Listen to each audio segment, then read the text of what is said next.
Hello and welcome to another Performance Architects How-To. Performance Architects is a business and technology consulting company that helps companies initiate and sustain big changes in their performance management and business intelligence environments and process.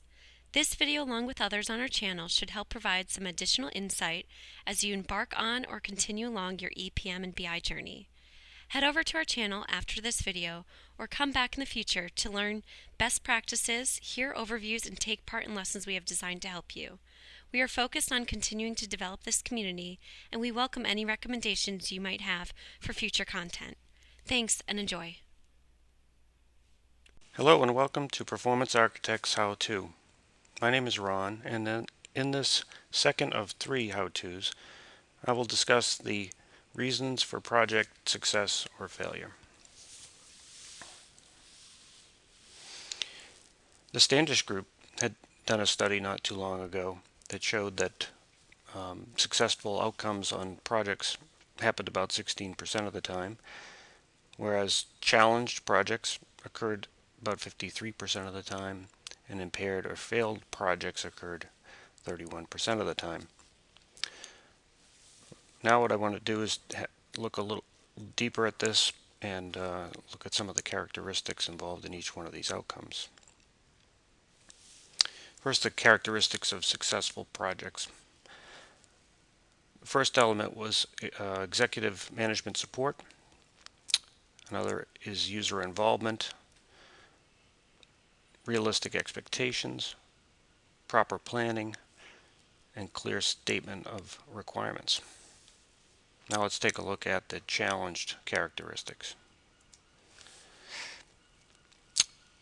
Lack of user input, incomplete requirements or specifications, changing requirements and specifications, lack of executive support, technical incompetence.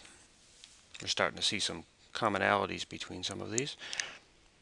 And then finally, the impaired or failed project characteristics include incomplete requirements, lack of user involvement, lack of resources, unrealistic expectations, lack of executive support, changing requirements and specifications, lack of planning, quote, didn't need it any longer, lack of IT management, and finally technical illiteracy. Now let's take a look at these same characteristics in a little bit different format and try to find the commonality here between them. So if we line these up, successful, challenged, and impaired projects across the columns, we can see that executive support was referenced in each one of them. Also user involvement and realistic, unrealistic expectations or expectations were referenced in the successful and impaired or failed projects. Planning was referenced as well in the same fashion, and requirements clearly was all over the place. So there was a few outliers from this, and I think we can probably place them into each one of these into some of these buckets. So let's see what we've got here. So lack of resources. Clearly, executive support would have an impact on not having enough resources. Lack of IT management is likely a failure of proper planning. And technical incompetence or technical illiteracy we could put into an expectation gap. So what does this mean to us? This really talks to the effectiveness or ineffectiveness of execution on projects with each of these threads, and we'll explore them later on in the how-to. First, let's discuss executive support and expectations. The benefits of having executive involvement include the ability to tie the company strategy to the project objectives. Executives can provide leadership and resolve issues. They can provide funding and resources. They can also help to solidify a common understanding within the project team and establish unambiguous expectations. However, there's some challenges in getting and sustaining executive involvement. Executives, by nature, do not have a lot of time. Um, Projects can be quite complex, and the explanation of some of the issues that projects are encountering can overwhelm the small amount of time that the project team has to communicate with the executives.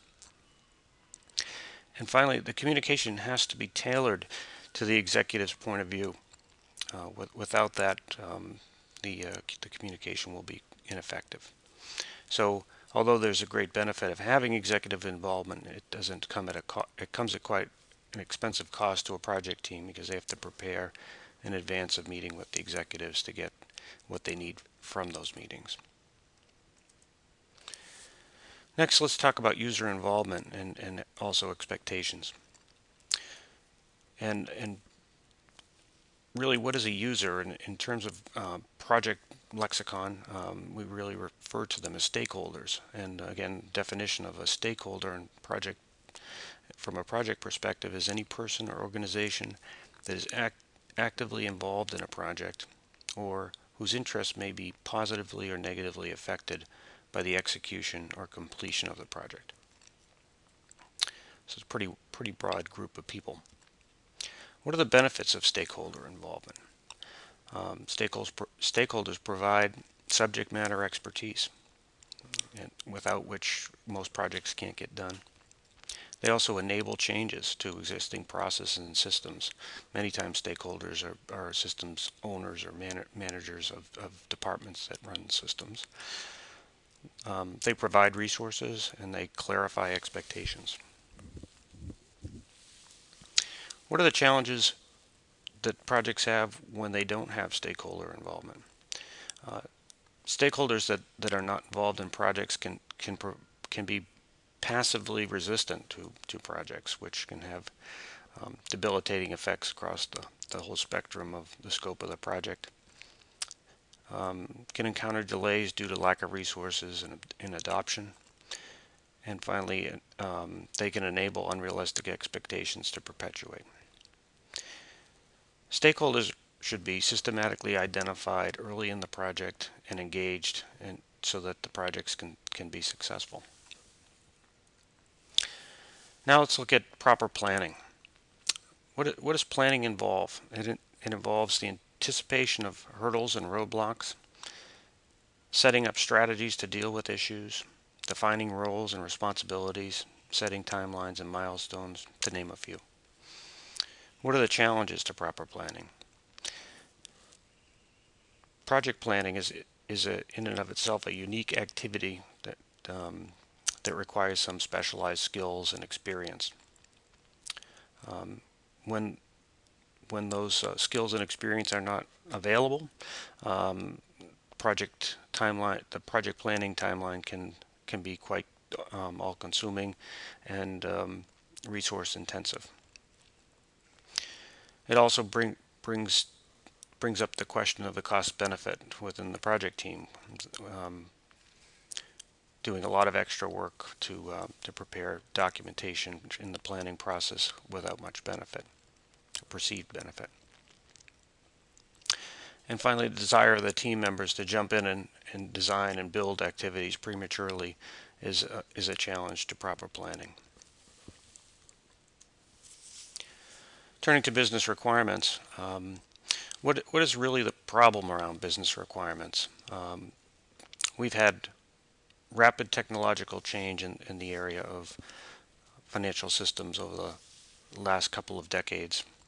And really there's a huge disconnect in the language that is used by business people and technologists. And finally, businesses have increased their reliance on technology, which has increased the stakes for everybody involved.